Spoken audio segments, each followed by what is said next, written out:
అందరికీ నమస్తే. దయచేసి తెలంగాణ రాష్ట్ర వ్యాప్తంగా ఈ వీడియో షేర్ చేసేటువంటి ప్రయత్నం అయితే చేయండి.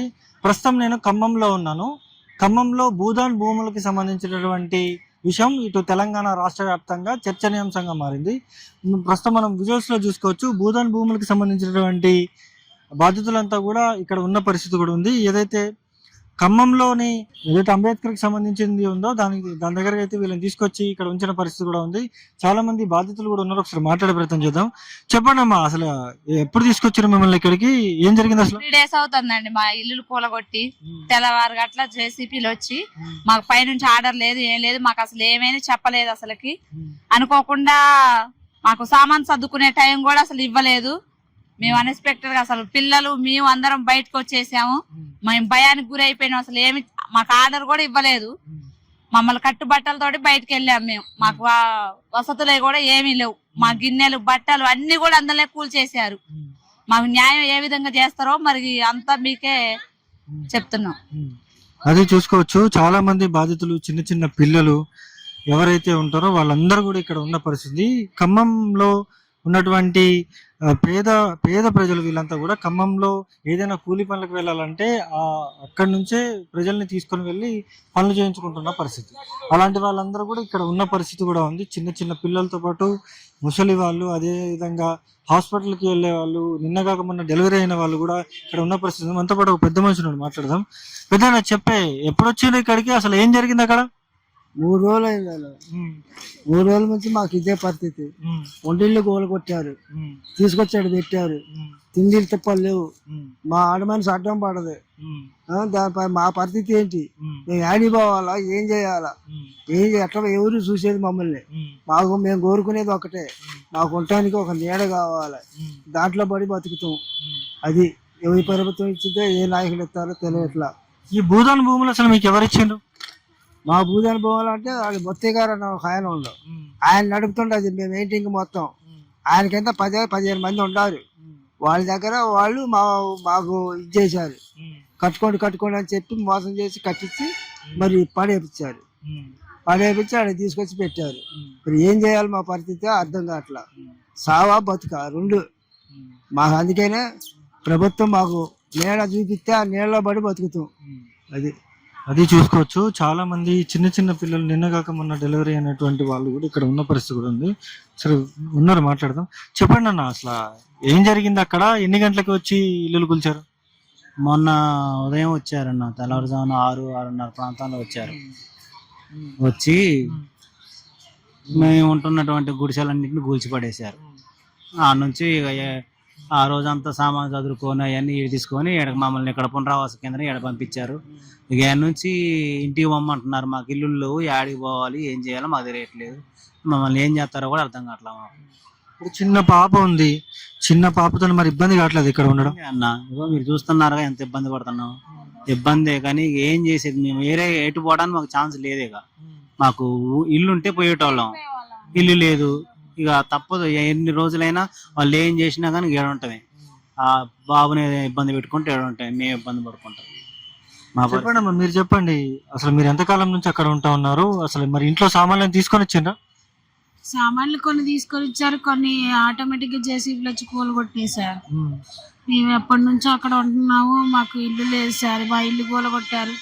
మేము వచ్చేసి మమ్మల్ని ఇక్కడికి పంపించారు. ఇక్కడ ఉంటున్నాం. మాకేమన్నా ఆసరా చూపిస్తారేమో అని ఇక్కడ ఉంటున్నాం. కానీ మరి ఎవరు ఏం పట్టించుకోవట్లేదు సార్. ఇంకా ఆకలి కూడా, ఆకలి అవుతుంది, అన్నం లేదు. ఇందాక ఎవరో అన్న వాళ్ళు వచ్చి ప్యాకెట్స్ ఇస్తే అవి తిని ఇక్కడ కూర్చున్నాం సార్. బాబుని పెట్టుకొని ఇక్కడ ఉంటున్నాం. ప్రభుత్వం మాకు ఏదైనా న్యాయం చేయాలని మేము కోరుకుంటున్నాం సార్. ఏం కావాలని కోరుకుంటున్నారు? మీకు మాకు డబుల్ బెడ్రూమ్ కానీ ఏదన్నా ఇల్లు కానీ, లేకపోతే ప్లేస్ ఇచ్చినా మేము చిన్న రేకులు వేసుకుని గుడి చేసుకొని ఉంటాం సార్. అది చాలా బాధగా ఉంది సార్. బాబుని పెట్టుకొని ఇక్కడ ఉంటాం చాలా ఇబ్బందిగా ఉంది సార్. అయినప్పటికి మరి ఎటు వెళ్ళలేని పరిస్థితి సార్. మాకు ఇల్లు కూడా ఏం లేదు సార్. ఉన్న ఇల్లు కోలుకొట్టారు మాది. ఎంత బాధేస్తుంది సార్ అసలు. ఈ బాబుని పెట్టుకుని ఇక్కడ ఉంటున్నాను సార్. ఇంకొద్దిసేపు అయితే దోమలు వస్తాయి, ఫుల్గా వస్తాయి సార్ దోమలు. అది చూసుకోవచ్చు. చిన్న బాబుని తీసుకొని వచ్చి వీళ్ళైతే ఇక్కడ ఉంటున్న పరిస్థితి ఇక్కడ ఉంది. అంటే సీఎం రేవంత్ రెడ్డి గారు జైలుకి పోయినప్పుడు నా కూతురు పెళ్లికి నేను వెళ్ళలేదని చెప్పేసి ఆయన మాట్లాడిండు. మరి ఇక్కడ చిన్న బాబుని తీసుకొని ఒక మహిళ ఇక్కడ ఉంటుంది, మీరు ఇల్లులు కూలగొట్టేస్తే. ఎవరైతే ఇక్కడ ఇద్దరు మంత్రులు ఉన్నారు, ఈ ఇద్దరు మంత్రులకి సంబంధించి కూడా అనేక ఆరోపణలు కూడా వినిపిస్తున్న పరిస్థితి కూడా ఉంది. చూసుకోవచ్చు మనం, గ్యాస్ పొయ్యితో పాటు అన్ని తీసుకొచ్చి వీళ్ళు ఇక్కడ ఉంటున్న పరిస్థితి. ఇది తెలంగాణ రాష్ట్రంలో ప్రజాపాలన ఈ విధంగా నడుస్తూ ఉంది. చాలా మంది ప్రజలు వాళ్ళని పరామర్శించడానికి కానీ లేకపోతే బాధితులు కూడా ఇక్కడ ఉన్న పరిస్థితి. ఒకసారి మాట్లాడే ప్రయత్నం చేద్దాం. చెప్పండి అమ్మా. ఎవరు న్యాయం చేసే వాళ్ళు లేరు నాయన. మేము వాననక ఉన్నాం, ఎండనక ఉన్నాం, కరెంట్ లేకపోయినా ఉన్నా నాయన. మా రోడ్డు లేకపోయినా ఆ రాళ్ళల్లో మిషన్ కూడా 9 సంవత్సరాలు ఉన్నాం నాయన. మా కరెంట్ లేకపోయినా అన్నవయ్యా, మేము పేదోళ్ళం. అయ్యో ఇన్ని సంవత్సరాలు చూసి మా ఇల్లు గోల కొట్టారయ్యా. కరెంట్ లేకపోయినా మేము సోలార్ పెట్టుకున్నామయ్యా. మేము పెట్టుకున్న నెల కూడా కాలేదు నాయన. మేము ఆడ కూలి పని చేసుకొని 9 లక్షలు పెట్టి ఇల్లు కట్టుకున్నాం నాయన. నా ఇల్లు గోల కట్టడానికి చేతులు కూడా రాలేదయ్యా వాళ్ళకు. ఓ నాయన, మా అప్పులు కూడా పోడలేదు నాయన. మమ్మల్ని ఎవరు నాన్న కాదులే నాయన. మమ్మల్ని 3 రోజులైంది ఆడేసి దావులల్లో ఈగిళ్ళల్లో ఉంటున్నా నాయన. మాకు మంచి నీళ్ళు లేదు, తిండి లేదు నాయన. చూడండి నాయన, మా సామాన్లు చూడండి నాయన, మా అవతారాలు చూడండి నాయన. మేము స్నానాలు కూడా చేయలేదు నాయన. 3 రోజులు వచ్చి మమ్మల్ని ఎడబడేసి మమ్మల్ని కాని వాళ్ళే లేరు నాయన. మేమంతా అప్పు చేసుకొని ఇల్లు కట్టుకున్నా నాయన. అప్పులు పాలైనా నాయన. మా అప్పులు కూడా తేవలేదు. అయ్యో ఓ నాయన, నేను పేదరాంది నాయన. నాకు ఇల్లు వాకిల్ లేదు నాయన. నేను సామాన్లు వేసుకొని వచ్చి ఎడబడున్నా నాయన. మమ్మల్ని పోపో నిలగొడుతున్నా నాయన. ఎటు ఏం కావాలని కోరుకుంటా ఉన్నారమ్మా? మాకు ఏది ఇచ్చినా ఏలేదు నాయన. మాకు ఎంత స్థలం ఇచ్చినా ఏలేదు నాయన. మాకు డబుల్ బెడ్రూమ్ ఇచ్చినా ఏలేదు నాయన. మాకు న్యాయం చేయండి నాయన. మేము 3 రోజుల నుంచి ఎడబడి ఉన్నామమ్మ. మాకెవరు న్యాయం చేయట్లేదు. అయ్యో మాకు మంచి నీళ్ళు లేవు, అన్నాళ్ళు నాయన. మాకు అవి లేకపోయినా మాకు కొంచెం ఏదో ఆధారం ఉంచండి నాయన. మాకెవరో కొంచెం న్యాయం చేయండి అయ్యా. మేము 3 రోజుల నుంచి ఎడబడి వస్తున్నాం నాయన.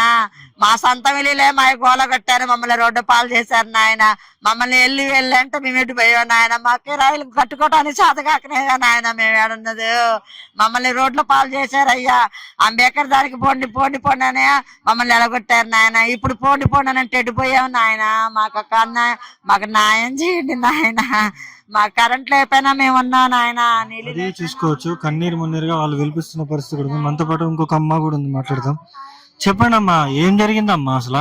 10 సంవత్సరాలు అయింది. అక్కడ అంతా అడవిలాగా ఉంటే మమ్మల్ని ఖాళీ స్థలం గవర్నమెంట్ అని చెప్పని అక్కడ వేసుకొని ఉండమంటే ఇల్లు లేవు, రోడ్లు ఎమ్మటి ఉంటాను అని చెప్పని అక్కడ పోయి అదంతా బాగు చేసుకొని చీకట్ల వానల పాములున్నా తేళ్లున్నా ఎన్ని బాధలు పడుకుంటా, కరెంట్ లేకపోయినా కూడా మేము నీళ్లు లేకపోయినా ఎన్నో బాధలు పడుకుంటా అక్కడ ఉన్నాం. గుడిసెలు వేసుకొని ఉన్నాం. గుడిసెలు వేసుకుంటే ఇట్లా ఉండకూడదు, మంచిగా కట్టుకోండి అంటే అప్పు తెచ్చుకొని కట్టుకున్నాం. నాకు అక్కడ అప్పు తెచ్చుకొని కట్టుకున్నాక అయ్యా నాకు క్యాన్సర్ వచ్చింది. నన్ను అక్కడ నుంచి అంబులెన్స్ లో వేసపోయారు. నేను పడిపోతే నా సామాన్లు కూడా అందులోనే తొక్కేశారు అయ్యా. పొక్కులంతో జేసీపీ తోటి దొక్కేశారు. ఏ ఆధారం లేదు. నా కొడుకు చచ్చిపోయి ఇప్పుడు 7 నెలలు అవుతుంది.